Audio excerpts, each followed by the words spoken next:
بسم اللہ الرحمن الرحیم الحمدللہ رب العالمین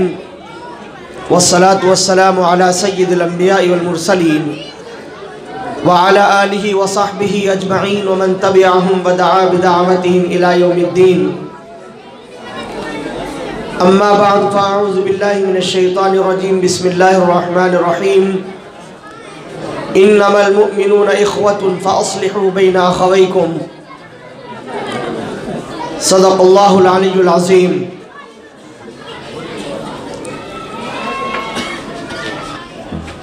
وقال النبی صلی اللہ علیہ وسلم انما بعثت معلما او کما قال علیہ الصلاة والسلام۔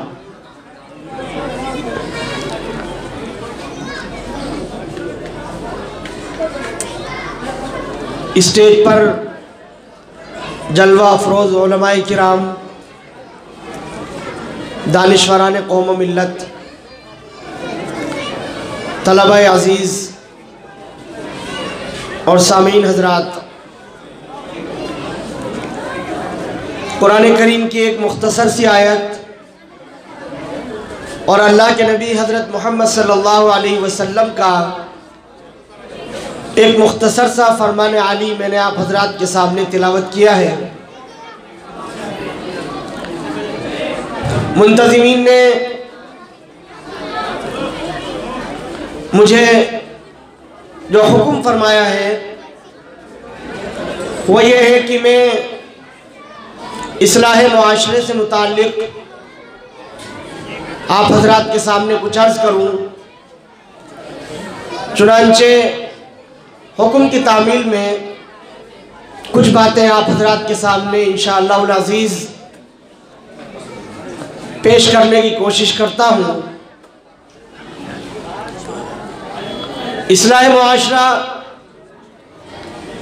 ایک بہت ہی اہم اور وسیع مفہوم رکھنے والا عنوان اور موضوع ہے، جو ظاہر ہے کہ معاشرے کے بہت سارے پہلو ہو سکتے ہیں اور ہر معاشرے کی بہت ساری اپنی ضروریات ہو سکتی ہیں۔ معاشرے کے اندر اگر بگاڑ ہے، معاشرے کے اندر اگر فساد ہے تو اس بگاڑ اور اس فساد کی نوعیتیں مختلف ہو سکتی ہیں۔ اس اعتبار سے یہ موضوع بڑا اہم ہے اور بہت وسیع ہے، اس لیے مجھے جو بات منتظمین نے کہنے کا حکم کیا ہے وہ خانگی اور ازدواجی زندگی کے درمیان جو معاملات ہو سکتے ہیں اور اسلامی اور مسلم معاشرے میں جو بگاڑ یا کچھ فساد آ گیا ہے اس کے تعلق سے کچھ باتیں آپ حضرات کے سامنے انشاءاللہ العزیز عرض کی جائیں گی۔ یہ اصلاح معاشرہ کا جو عنوان ہے، یہ سمجھیے کہ اس چیز کی ضرورت پیش کیوں آتی ہے کہ معاشرے کی اصلاح کی جائے۔ آخر کیا وجہ ہے کہ ہمیں اس بات کی فکر کرنا پڑ رہی ہے کہ معاشرے کی اصلاح ہو۔ معاشرے کی اصلاح کی ضرورت اس لیے سامنے آ رہی ہے کہ معاشرے کے اندر کہیں بگاڑ آ گیا ہے، کہیں خرابی آ گئی ہے، معاشرے کے اندر ضرورت پیش آ رہی ہے کہ اس بگاڑ کو دور کیا جائے، اس خرابی کو دور کیا جائے، جو فساد ہمارے مسلم معاشرے میں طاری ہو گیا ہے اس کو ختم کرنے کے لیے کوشش کی جائے۔ چنانچہ اس کے لیے کمیٹیاں بنائی جاتی ہیں، انجمنیں بنائی جاتی ہیں، لوگ جمع ہوتے ہیں، اکٹھا ہوتے ہیں، ان کی الگ الگ ذمہ داریاں لگائی جاتی ہیں۔ اسی طریقے پر ایک شکل یہ بھی ہوتی ہے کہ علماء کرام کو یہ موضوع دیا جاتا ہے اور ان کو اس بات کا پابند کیا جاتا ہے کہ وہ اس عنوان پر بات کریں، گفتگو کریں۔ یہ ساری کی ساری نوعیتیں اصلاح معاشرہ سے تعلق رکھنے والی ہیں کہ ہمیں ضرورت پیش آ رہی ہے کہ ہم اپنے معاشرے کی اصلاح کر لیں اور اپنے معاشرے کی خرابیوں کو ہم دور کر دیں۔ چنانچہ اصلاح معاشرہ کے لیے سب سے اہم اور سب سے بنیادی جو چیز ہے جس کے ذریعے سے ہمارے سماج کی اور ہمارے معاشرے کی اصلاح ہو سکتی ہے وہ وہی ہے جو جناب محمد رسول صلی اللہ علیہ وسلم نے ہمیں تعلیمات عطا فرمائی ہیں۔ اگر ہم اپنے سماج میں اور اپنے معاشرے میں حضور پاک علیہ السلام کی تعلیمات کو 100% اختیار کر لیں گے، آپ صلی اللہ علیہ وسلم کی زندگی کے مطابق ہم زندگیاں گزارنے والے ہو جائیں گے، تو یقیناً ہمارا معاشرہ خود بخود سدھرتا چلا جائے گا، سنورتا چلا جائے گا، اور ہمارے معاشرے کا بگاڑ اور فساد خود بخود ختم ہوتا چلا جائے گا۔ تو سب سے اہم اور بنیادی نقطہ جو ہے وہ سمجھنے کا ہے کہ حضور پاک علیہ السلام کی تعلیمات کو سماج اور معاشرے کے اندر رواج دیا جائے، ان کو بڑھایا جائے، ان کو عام کیا جائے، تو اسلام کے مسلمانوں کے سماج اور معاشرے کی اصلاح ہو جائے گی۔ اور ایک اہم طریقہ معاشرے کی اصلاح کرنے کا جو خود اللہ کے نبی صلی اللہ علیہ وسلم کی سیرت طیبہ سے ہمیں ملتا ہے اور صحابہ کرام رضوان اللہ علیہم اجمعین کی زندگیوں سے ہمیں ملتا ہے، وہ یہ ہے کہ صحابہ کرام رضوان اللہ علیہم اجمعین اس جماعت کا ہر ایک شخص، ہر ایک فرد اس بات کی فکر کرتا رہا ہے کہ میری اصلاح کیسے ہو جائے،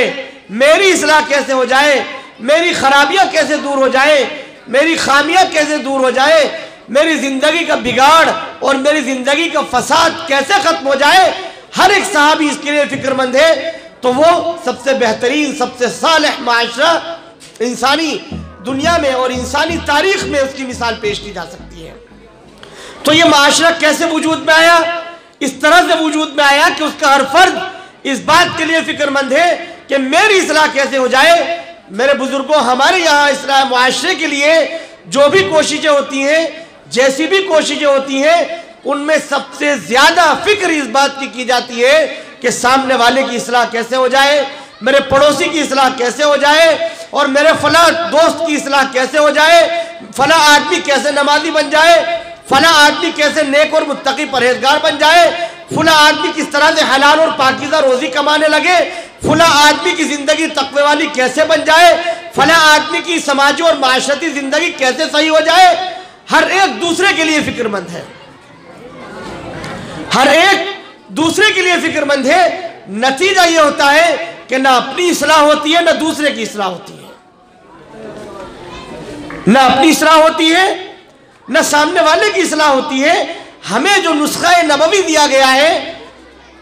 اور ہماری تاریخ جو ہمیں بتاتی ہے وہ یہ ہے، اصلاح معاشرے کا جو اولین نقطہ ہے وہ یہ ہے کہ ہم میں کا ہر فرد، ہر بشر اس بات کا تہیہ کرے، اس بات کا ارادہ کرے،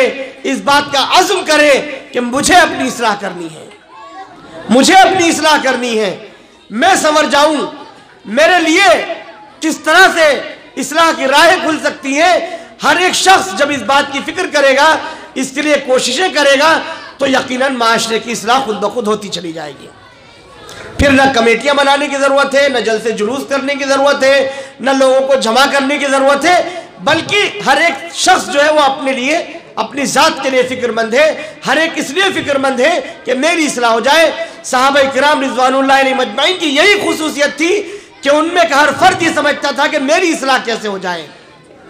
تمام کے تمام صحابہ کرام اللہ کے نبی صلی اللہ علیہ وسلم کی مجلسوں میں حاضر ہوتے ہیں، آپ صلی اللہ علیہ وسلم کی تعلیمات کو حاصل کرتے ہیں، سیکھتے ہیں، اور یہ فکر مندی رہتی ہے کہ کس طرح سے اللہ کے نبی صلی اللہ علیہ وسلم کی زندگی کا ایک ایک لمحہ ہمارے سامنے ہو تاکہ ہم اس کو نمونہ و اسوہ بنا کر عمل کر سکیں۔ حضرت عمر بن الخطاب رضی اللہ عنہ نے مسجد نبوی سے ذرا دور کو مکان لیا۔ ہر نماز کے اندر آنا دشوار ہو گیا کہ سب نمازیں مسجد نبوی میں پڑھے آ کر کے، تو باری تقسیم کی۔ جو اپنے پڑوسی تھے ان کی ذمہ داری لگائی کہ میرے بھائی کچھ نمازیں تم مسجد نبوی میں جا کر کے ادا کرو، اللہ کے نبی صلی اللہ علیہ وسلم جو تعلیمات دے نماز کے بعد وہ تم آ کر کے مجھے بتا دیا کرو، اور کچھ نمازیں میں وہاں جا کر کے پڑھوں گا، اللہ کے نبی صلی اللہ علیہ وسلم میرے سامنے جو باتیں فرمائیں گے وہ میں تم کو آ کر کے بتا دیا کروں گا۔ اس طرح سے اللہ کے نبی صلی اللہ علیہ وسلم کی زندگی کا ہر لمحہ محفوظ رہے گا اور ہمارے لیے عمل کرنا آسان ہو جائے گا۔ یہ صحابہ کرام رضوان اللہ علیہم اجمعین کی فکر اور تڑپ ہے جو ہمیں دعوت دیتی ہے کہ ہمارے اندر وہ جذبہ پیدا ہو جائے کہ ہم